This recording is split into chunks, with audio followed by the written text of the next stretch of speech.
Kementerian Koordinator Bidang Kemaritiman dan Investasi mempersembahkan Marves Podcast, arungi lebih dalam. Hai tim Marves, kembali lagi di Marves Podcast dan kembali lagi sama saya Aya. Nah, di podcast kali ini kita mau membahas tentang suatu program. Ini namanya tuh sering kita dengar, tapi pasti tim Marves bingung nih apa sih maksud programnya. Namanya adalah Blue Halo. Bingung, Blue tapi halo. Ini tentang telepon atau tentang apa nih? Tim Marves pasti bingung kan? Nah, di sini kita udah mendatangkan narasumber yang paling cocok untuk menjelaskan tentang program ini, yaitu Asisten Deputi Pengelolaan Perikanan Tangkap, Bapak Ikral. Selamat datang, Pak. Ya. Terima kasih sudah mau hadir. Nah, Pak, mungkin boleh dijelaskan ke teman-teman tim Marves nih, Pak, yang mendengarkan podcast kita. Sebenarnya program Blue Halo itu program apa sih, Pak? Oke, ini penting ya. Kalau kita bilang Blue Halo, pemikiran orang pasti ada telepon ya, pasti ada telepon. Tapi jangkauannya memang seperti itu, bahwa kita mengelola suatu tempat dan memiliki interaksi atau hubungan dengan suatu tempat yang berbeda. Tetapi secara ekologi dan secara ekonomi kedua ini berhubungan. Nah, antara Blue dan Halo. Nah, yang Blue ini adalah bagaimana kita melindungi, dan Halo ini bagaimana kita memanfaatkan secara ekonomi. Nah, karena itu saya lihat bahwa program Blue Halo ini adalah suatu program yang ingin kita integrasikan antara pemanfaatan sumber daya ikan di wilayah pengolahan perikanan dengan pengolahan kawasan konservasi perairan. Nah, di Indonesia ini ada luas kawasan konservasi 28,4 juta hektar. Dalam pengolahannya ada yang dikelola oleh Kementerian Kelautan dan Perikanan, kemudian oleh Kementerian Lingkungan Hidup dan Kehutanan, dan juga pemerintah daerah.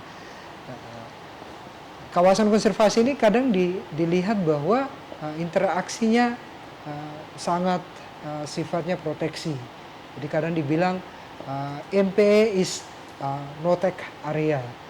Tapi sebetulnya dalam pengolahan kawasan konservasi itu ada proteksi untuk aktivitas-aktivitas ekonomi tertentu, khususnya proteksi terhadap ekosistem dan sumber daya dalam kawasan konservasi perairan. Nah, masyarakat yang berada di kawasan konservasi sudah pasti terproteksi aktivitas penangkapannya. Nah, kita ingin menjamin kehidupan sosial dan kehidupan ekonomi dari masyarakat di kawasan konservasi yang selama ini mereka berada dalam lingkungan yang membuat mereka akhirnya beradaptasi terhadap kawasan konservasi. Pola kehidupan secara sosial itu terbentuk dari lingkungannya mereka. Nah, dengan Blue Halo, maka kita ingin menjamin Blue Halo ini bisa menjamin kehidupan sosial dan kehidupan ekonomi masyarakat, sekaligus menjaga konsistensi dari pengolahan kawasan konservasi, di mana di dalam kawasan konservasi terdapat 4 ekosistem yang saling berhubungan secara fungsional, yaitu ada ekosistem mangrove, ekosistem lamun atau seagrass, dan ekosistem terumbu karang serta ekosistem pelagik. Nah, keempat ekosistem ini secara fungsional, jika salah satunya terjadi kerusakan maka akan mempengaruhi seluruh ekosistem. Kawasan konservasi ini memberikan spillover ekspor larva kepada perairan yang di luar kawasan konservasi, di mana perairan yang dilakukan spillover dan ekspor larva itu adalah daerah penangkapan ikan atau dikenal dengan fishing ground. Nah, fishing ground atau daerah penangkapan ikan itu berada di wilayah pengolahan perikanan atau dikenal dengan WPP NRI. Nah, sekarang saya ingin mengajak teman-teman, kebetulan Pak Presiden di dalam G20 sudah menyatakan bahwa Indonesia itu berkomitmen untuk mengembangkan transformasi digitalisasi yang inklusif untuk ekonomi dan pertumbuhan. Nah, karena itu semua aspek yang kita lakukan di dalam Blue Halo tidak saja antara pemanfaatan dan perlindungan, tetapi kita ingin juga mengajak stakeholder, salah satunya adalah kaum muda, Nah, ini dia akan jadi off-taker. Off-taker dia memanfaatkan, bekerja sama dengan nelayan, memanfaatkan sumber daya ikan di wilayah pengolahan perikanan.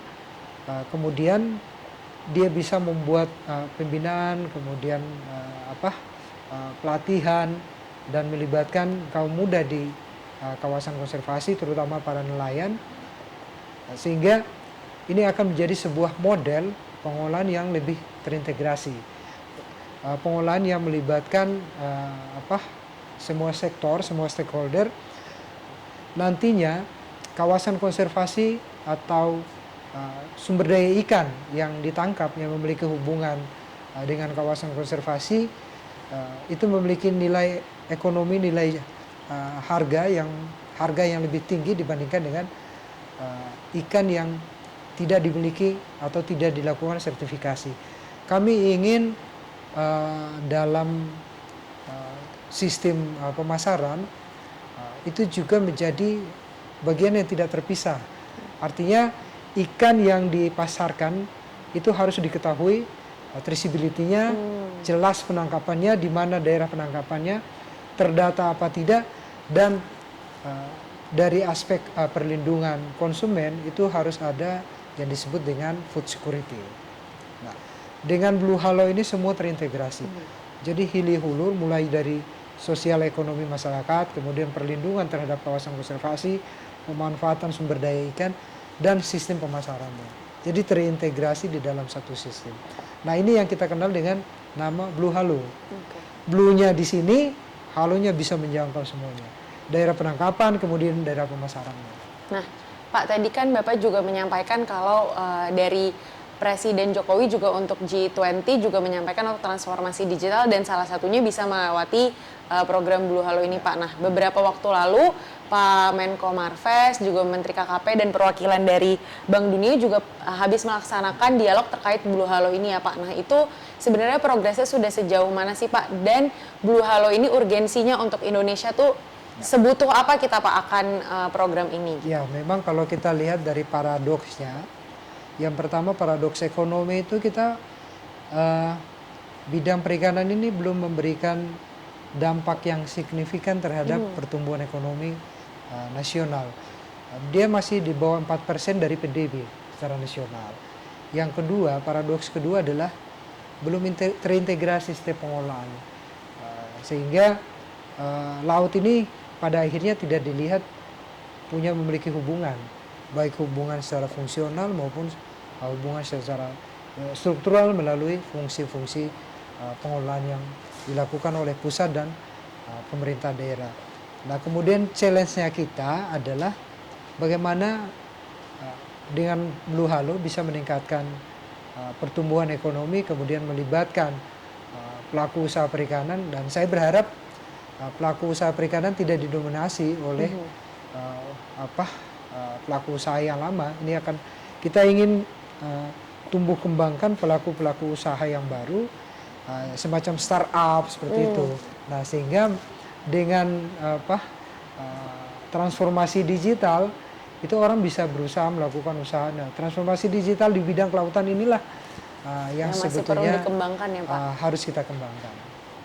Nah, berarti kalau berdasarkan hasil dialog kemarin, Pak, antara Pak Menteri dan perwakilan dari Bank Dunia, itu sebenarnya tanggapan dari mereka seperti apa sih, Pak, terkait program Blue Halo ini? Ini sebenarnya konsep global ya, yang baru diterapkan di negara-negara yang memiliki sumber daya yang cukup besar. Salah satunya Indonesia. Nah, tadi malam kita sempat berdiskusi satu forum internasional yang menghadirkan para pelaku praktisi di bidang kelautan seluruh Indonesia, seluruh dunia, dari negara Prancis, kemudian Spanyol, Inggris, Portugal, dan Indonesia juga diikut, dan kita menyampaikan konsep Blue Halo, dan mereka juga merasa ini sesuatu yang suatu konsep yang memang bisa langsung diimplementasikan seperti itu. Jadi ini bukan lagi konsep yang pada konsep nasional, ini sudah konsep global yang kita replikasi dan kita lakukan di Indonesia sesuai dengan karakter sosial ekonomi yang ada di sini. Nah, kira-kira Pak, untuk Indonesia kan lautnya sangat luas ya Pak, dan kita juga negara kepulauan, jadi mungkin tidak bisa semudah itu mengontrolnya. Sebenarnya tantangannya dalam penerapan program Blue Halo ini apa aja Pak untuk di Indonesia itu sendiri? Laut kita ini kan 6,4 juta kilometer ya, sangat-sangat luas. Tantangan kita adalah merubah pola pikir dari pelaku usaha perikanan yang selama ini mereka merasa bahwa kewajiban mereka itu hanya pada lisensinya. Nah, tapi sekarang dengan transformasi manajemen perikanan tangkap dari input produksi menjadi output produksi, maka ada pembatasan kapasitas produksi. Nah, mereka semakin besar mereka melakukan produksi, semakin besar mereka harus mengembalikan profit terhadap sumber daya tersebut. Di Australia itu ada namanya fishing levy. Fishing levy ini adalah kalau dia menghasilkan nilai ekonomi dari aktivitas penangkapan ikan, maka dia akan melakukan pengembalian melalui saya lupa namanya, tapi dia melakukan transformasi atau reinvestasi dari ekonomi ke ekologi. Misalnya dia melakukan restocking, kemudian dia mengembangkan perikanan budidaya, dan ini akan dikembalikan ke alam seperti itu. Jadi secara alami terjadi rekrutmen. Oh, oke. Nah, Pak nih, kalau Bapak boleh kasih harapan ke depan jangka panjangnya terhadap program Blue Halo ini untuk Indonesia, apa nih Pak yang ingin Bapak sampaikan, dan apa yang ingin Bapak harapkan gitu, kayak cita-cita Bapak terhadap program ini apa? Nah, saya sebetulnya basically saya ini orang konservasi ya sekarang. Berada di perikanan tangkap, tapi saya pikir perikanan tangkap ini akan berkembang kalau memang diintegrasikan dengan konservasi. Karena itu kita ingin ke depan semua orang berpikir bahwa tidak hanya sumber daya ikan, semua ekosistem yang ada di laut ini hanya bisa dijaga, hanya bisa dilestarikan, dan akan memberikan nilai ekonomi yang besar, memberikan manfaat yang berkelanjutan dengan tetap menjaga keseimbangan antara bioekologi dan bioekonomi. Jadi konsep pendekatan antara manfaat ekologi dan manfaat ekonomi ini harus seimbang. Siapa yang bisa melakukan ini?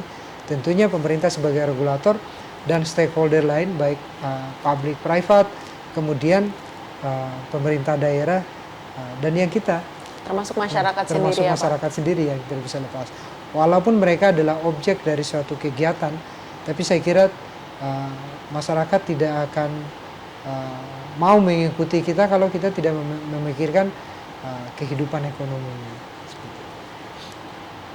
Baik Pak, jadi intinya memang program Blue Halo ini ingin memberikan manfaat lebih banyak lagi untuk konservasi terkait kelautan gitu ya Pak. Jadi manfaatnya itu tidak hanya ekologi dan ekonominya. Iya. Ekologi dan ekonomi bisa diukur hanya dengan sosial. Sosial itu apa? Ya kesejahteraan masyarakat. Nah, berarti intinya kembali lagi semua program-program ini dibuat untuk membuat kesejahteraan masyarakat menjadi lebih baik lagi, lebih baik lagi. Tetap stabil. Iya, baik kalau begitu. Bapak terima kasih banyak. Nah, jadi tim Marves setelah kita udah berdiskusi terkait program Blue Halo ini, intinya program ini ingin menjaga laut kita, tapi bukan cuma laut yang dijaga, kesejahteraan masyarakat itu juga dijaga. Nah, selain pemerintah menjaga lautnya, kita, masyarakat, juga harus turut serta menjaga lautnya. Karena balik lagi, ini untuk kita-kita lagi, kalau bukan kita, siapa lagi?